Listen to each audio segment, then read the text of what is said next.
Amalungu eParlamente athethe ngazwi linye namhlanje umyalezo ngokuba umkhwa wokuxhatshazwa kwabasetyhini nabantwana mawuphele nya.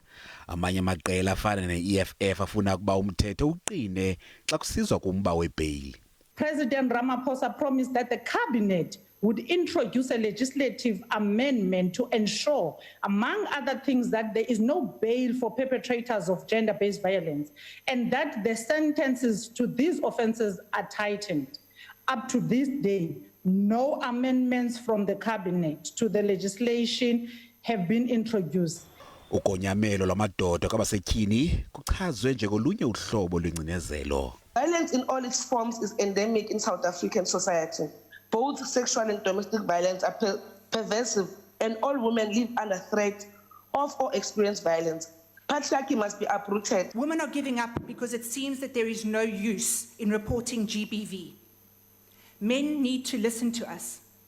Women are being chopped up. Pregnant women are being murdered with babies in their bellies.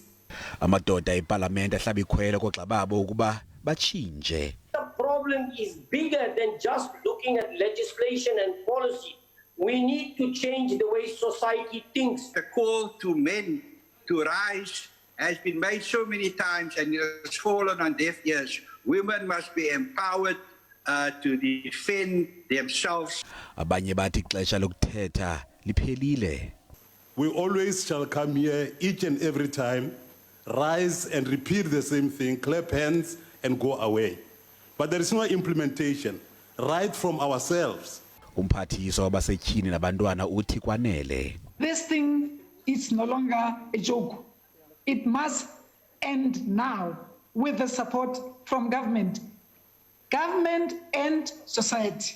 Kusenjalo amalungu eParlamente agxeka amapolisa ngelithi awenzi ngokwaneleyo ukunika amaxhoba isidima xa ekumangala.